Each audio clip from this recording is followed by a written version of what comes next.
तो कैसे हो मेरे प्यार दोस्तों, भाई आज मैं एक्सप्लेन करने वाला हूँ सुकीमुची मूनलाइट फैंटेसी सीजन 2 एपिसोड 1। तो नहीं हो तो सब्सक्राइब कर देना यार, हिंदी में करने वाला हूँ। एपिसोड के स्टार्टिंग में हम देखते हैं वैसे मुजुकी और सिकी जो कि जा रहे हैं रोज गार्ड। अभी फिलहाल वो टाउन और बीट के अंदर है। वो जा रहे हैं रोज गार्ड इसलिए क्योंकि उन्हें अपने मर्चेंट के लिए एक न्यू स्टोर खोल रहे हैं। तो यहाँ पर कहता है मिजुकी कि यार पैदल चलना थका देता है। सिकी कहता है कि लेकिन ये टेलीपोर्टेशन सर्कल से तो अच्छा ही है ना पैदल चलना, जो देवी ने हमें ढूंढ कर दिया था। मिजुकी कहता है कि अगर हम केयरफुल नहीं रहेंगे तो एक दिन हम भी अपने आप को लड़ाई में देख सकते हैं।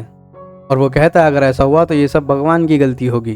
सिकी कहता है कि हम रोज गार्ड के करीब ही हैं। सिकी कहता है यंग मास्टर मैं हमारे लिए रूम देख लेता हूँ, तब तक आप कुछ खा के क्यों नहीं आते। मिजुकी कहता है कहीं भी जाकर। सिकी कहता है नहीं, कहीं और जाके नहीं। सिकी कहता है क्या होगा तोमोई और मियो का जो हमारे आने का इंतजार कर रहे हैं। मिजुकी सोचता है तोमोई और मियो संभाल रहे होंगे ना अच्छे से घर को। फिर हम देखते तोमोई को जो कि मियो से कह रही है मुझे पता है तुम क्यों इंटरेस्ट ले रही हो अभी कुकिंग में। तोमोई मियो से कहते हैं मैं जानती हूँ कि तुम यंग मास्टर को दिखाना चाहती हो अपना खाना बनाने की स्किल। तोमोई कहती है मुझे नहीं लगता तुम्हारी इस स्किल को देखकर, ये नज़ारा देखकर मास्टर तुमसे कुछ एक्सपेक्ट करेंगे। और मियो कहती है मुझे नहीं पता तुम मेरे मुंह से क्या सुनना चाहती हो। मियो कहती है मैंने तो यंग मास्टर की मेमोरी में जो देखा था करी राइस मैंने वैसा ही बनाया था। तोमोई कहती है तुमने खुद खाकर देखा ये करी राइस। मियो कहती है नहीं, मैंने इसे नहीं खाया क्योंकि दूसरी दुनिया से है।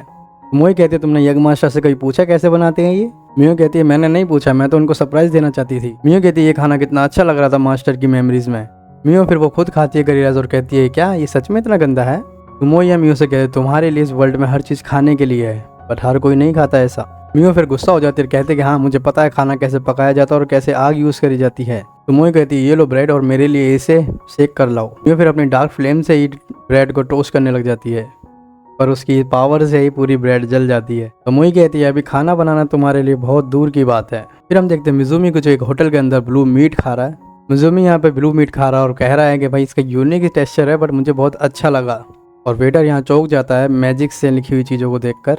मिजुमी वेटर से कहता है मेरे पास एक रीजन है इसलिए मैं बात नहीं कर सकता। मिजुमी पूछता है कि क्या तुमने इसको बनाने के लिए स्लाइम्स यूज़ करे हैं। वेटर चौंक जाता है, कहता है तुम्हें कैसे पता। वेटर कहता है मैंने गिल्ड को एक हंटिंग मिशन भेजा था।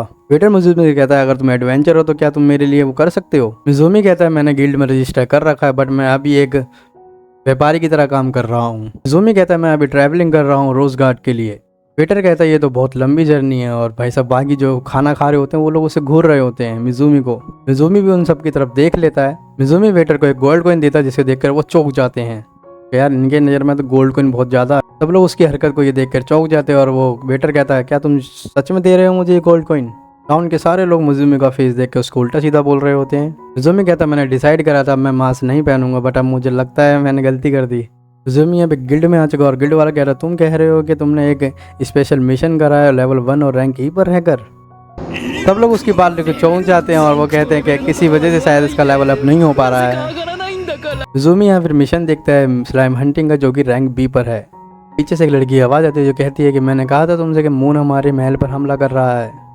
भाई साहब इस बात को देख के मिजुमी चौंक जाता है। मिजुमी कहता है मैंने तो इस नाम का गाना सुना हुआ है। मिजुमी सोच रहा है कि आखिर ये लड़की क्यों बोल रही है कि वो अटैक कर रहा है। वो लड़की कहती है मैंने तो कहा था मैं रिपोर्ट दूंगी तो अभी तक किसी ने कुछ क्यों नहीं किया। गिल्ड वाला कहता है अभी कोई कुछ नहीं कर सकता। गिल्ड वाला कहता है वो बहुत बुरे डाकू हैं और उनके ग्रुप में पूरे 100 लोग हैं। लड़की कहती है लेकिन गांव वाले कब तक मरते रहेंगे दूसरों के लिए। गिल्ड वाला कहता है हमारे पास अभी भी टैलेंटेड लोगों की कमी है। गिल्ड वाला कहता है हम जल्दी ही तैयार हो जाएंगे इस मंथ के अंदर और कहता है तब तक तुम्हें रुकना पड़ेगा। लड़की बोलती है क्यों हम लोग आज तक भगवान की पूजा करते रहे।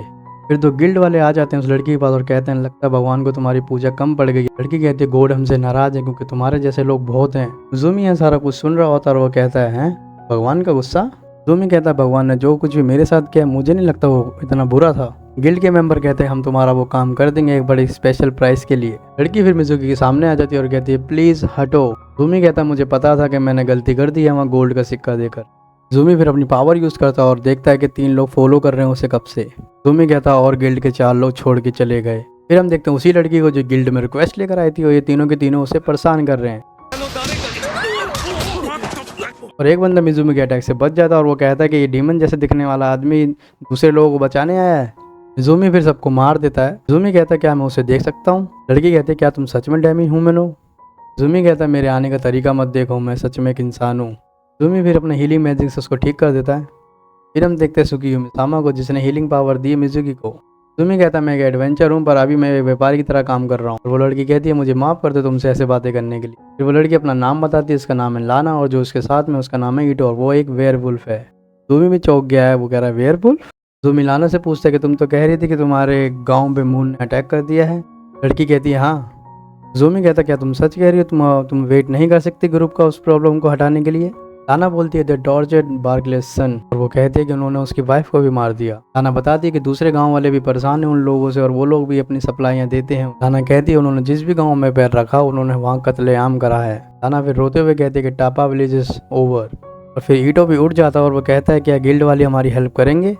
ज़ूमी कहता है कि मैं तो अब मौतों का आदी हो चुका हूँ, और कहता है मैंने तो कई आदमियों को मारा भी अपने हाथों से। ज़ूमी कहता है कि मैंने तो मान लिया था कि इस जगह की दुनिया में ये कॉमन है। ज़ूमी कहता है चलो मैं तुम्हारे गांव तक तुम्हें छोड़ देता हूँ, कहाँ है तुम्हारा गांव? लाना कहती है हमारा गांव उस पहाड़ों के पीछे है जिसमें थोड़ा टाइम लग सकता है वहाँ जाने में। ज़ूमी कहता है इज़ ओके, और वो दोनों को उठा लेता है और कहता है कि अपना ध्यान रखना और अपनी जीभ मत दबाना। ज़ूमी फिर उन दोनों को उड़ा के ले चलता है और दोनों पूछते हैं आखिर तुम हो कौन? और ज़ूमी कहता है मैंने तुम्हें बोला था कि मैं एक व्यापारी हूँ। ज़ूमी उनके गाँव पहुँच चुका और वो लोग बोलते हैं वेट करो भारा हमारा। ज़ूमी कहता है तुम नहीं जाओगे क्या विलेज के अंदर? कहता क्या तुम इस गाँव से नहीं हो?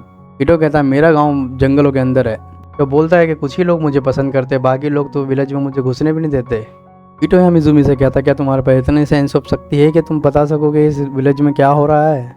ज़ूमी यहाँ फिर से अपनी पावर का यूज़ करता है और उसको सूंघने को मिलता है ब्लड। ज़ूमी कहता है मून और रूने कैसल ने फिर से लोगों को मारा है डराने के लिए। ज़ूमी ईटो से पूछता है जब मैं तुम्हें उठा के लेकर आया था तब तुम जाग रही थी ना? ज़ूमी कहता है कि मुझे पता है तुम क्यों बेहोश हो रखे थे, क्योंकि तुम्हें बुरा लग रहा था लाना को खतरे में डालने के लिए। ज़ूमी कहता है अगर तुम उसके साथ फिर से रहे तो तुम नेक्स्ट टाइम उसे जरूर बचा लोगे। ये लाना की बात हो रही है भाई। ज़ूमी को फिर सेंस होता है पहाड़ों के पीछे। ज़ूमी कहता है मैं घूमने जा रहा हूँ पहाड़ों में। ईटो कहता है ये तो मरने के बराबर है। ज़ूमी कहता है तुम्हें मालूम है मतलब पहाड़ों पे क्या है? ईटो बोलता है तुम हमारे लिए इतना कुछ क्यों कर रहे हो? ज़ूमी कहता है मुझे पसंद नहीं आया वो मेरे मनपसंद सॉन्ग का टाइटल अपने ग्रुप के लिए रखे हुए हैं। ज़ूमी कहता है इतना रीज़न काफ़ी है? ईटो कहता है क्या मैं तुम्हारे लिए कुछ कर सकता हूँ? ज़ूमी यहाँ ईटो से कहता है कि हाँ मेरे यहाँ कुछ डेमियून काम करते हैं, अगर वो तुम्हारे विलेज में आए तो ज़रूर उनकी हेल्प करना और उन्हें अच्छा खाना खिलाना। फिर हम देखते मियो को जिसने फिर से खाना खिला के सबको लेटा दिया है। एमा कहती है मुझे मालूम था ऐसा कुछ होने वाला है इसलिए मैं दवाइयाँ लेकर आ गई। तमोई को मुझे से पूछती है कि आज के मेन्यू में क्या था। फिर हम देखते लाइम को। लाइम कहता है कि तुम्हारी इन ग्रीन पत्तियों ने मेरा मुँह के अंदर का हिस्सा काट दिया। मियो कहती है मैंने ये ग्रीन पत्तियाँ वेस्टलैंड से लाई थी। एमा बोलती है मियो जो ग्रीन पत्तियाँ लाई थी आखिरकार वो एक जिंदा मॉन्स्टर हैं। एमा कहते तुमने जो खाना बनाया इसमें लुब्रिकेंट ऑयल है ना कि नॉर्मल ऑयल। फिर हम देखते हैं हैरिस को जो कि बनाना लवर, और वो कहते तुमने क्यों मार दिया मेरे बनाना को? मियो आप समझ गई हो उसके लिए कुकिंग खाना बनाना बड़ा कॉम्प्लिकेटेड है। तमोई मियो से कहते क्यों ना तुम दुनिया घूमो और खाने के बारे में जानो और इंग्रेडिएंट्स के बारे में भी। तमोई कहते कैसा लगा मेरा आइडिया मियो? सब लोग काफ़ी खुश हैं क्योंकि मियो अब जाने वाली है। और फिर हम देखते हैं उन डाकुओं को जो कि कह रहे हैं कि क्या कर रहे हैं विलेज वाले। फिर उनमें से एक बंदा कहता कि हाँ वो हमारे लिए पैसा इकट्ठा कर रहे हैं। फिर उन्हीं में से एक बंदा कहता आज हम कितने लोगों को मारेंगे। ज़ूमी उन सब की बातें सुन रहा होता और वो अपना मास्क पहन लेता। वो कहता है कि मुझे नहीं लगा था मैं दोबारा ये मास्क पहनूंगा, पर मैं ये नहीं चाहता कि वो लोग मुझे जाने कि मैं कौन हूँ। ज़ूमी अपनी पावर से साउंड को डिफ्लेक्ट कर देता, मतलब कोई भी साउंड इनको सुनाई नहीं दे रहा डाकुओं को। और फिर वो डाकू देखता है कि एक को तीर लग चुका है। ज़ूमी कहता है मैंने जो तीर मारे हैं उससे खाली वो लोग नॉकआउट हो जाएंगे बट मरेंगे नहीं। ज़ूमी यहाँ कहता है कि ओल्डर ड्वार्फ के हथियार काफ़ी खतरनाक होते हैं और उनसे डिफेंस भी काफ़ी अच्छा है। ज़ूमी कहता है मुझे अपने एरोज वेस्ट नहीं करने चाहिए इन लोगों के ऊपर। ज़ूमी कहता है एमा ने जो मुझे फायर मैजिक सिखाया था आखिरकार मैंने उस पर मास्टर कर लिया है। और फिर मिज़ूमी भाई साहब यूज़ करता है मौत का फरमान जो हमारे भाई साहब ने करा था सुकूना ने सुबुया में। वो कहता है मैं इसे मिस नहीं करूँगा। ज़ूमी के अटैक से एक बंदा बच चुका और वो कहता है मैं तुम्हें नहीं मारूंगा बट मेरे जाने से पहले और तुम लोग अपने ग्रुप को द मून ओवर रूनेट कैसे लगे नहीं कहोगे दोबारा। अब गांव वाले भी वहाँ गए हैं पर उन्हें नहीं मालूम यहाँ क्या हुआ है। गांव वाले कहते हैं लगता हम सब लोग बच गए। लाना कहती क्या वो वही था? ईटो कहता हाँ। लाना कहती है लगता भगवान ने हमारी सुन ली। फिर हम देखते हैं सिकी को। सिकी पूछता यंग मास्टर तुम कहाँ थे? तुम ही पूछता कि हम लोगों को क्या रहने की जगह मिली? सिकी कहता हाँ मिल गया हमें रूम रहने के लिए। सिकी कहता हमें हर दिन के 3 गोल्ड कॉइन देने पड़ेंगे। ज़ूमी कहता है ये कुछ ज़्यादा महंगा नहीं है? सिकी कहता मैंने यहाँ सुना है कि ये हीरोज़ की वजह से ऐसा होता है। सिकी कहता है यहाँ के लोग इसलिए ऐसा कर रहे कि लीमे किंगडम एंड गिटोनिया किंगडम में ऐसा होता है इसलिए। सिकी कहता आप मेरे यंग मास्टर हो और मैं आपको गरीबों की तरह नहीं रहने दे सकता। फिर उसे याद आता है कि गॉड ने भी उसे बताया था कि उन्होंने कुछ अदर हीरो भी चुने उनके वर्ल्ड के लिए। ज़ूमी यहाँ समझ चुका है कि किस तरह के हीरो हैं वो लोग क्योंकि वो ऑलरेडी फाइट कर चुका है उनसे सीजन 1 के अंदर। तो ज़ूमी कहता है इस दुनिया में ज़रूर कोई कपल हीरोज़ भी होंगे पर वो है कहाँ। और इस तरीके से हमारा एपिसोड 1 खत्म होता है। भाई लोगों को मज़ा आया नहीं आया? भाई मज़ा आया तो भाई प्लीज़ सब्सक्राइब कर देना, लाइक कर देना और शेयर कर देना और कमेंट करके बताना कितना मज़ा आया। और हाँ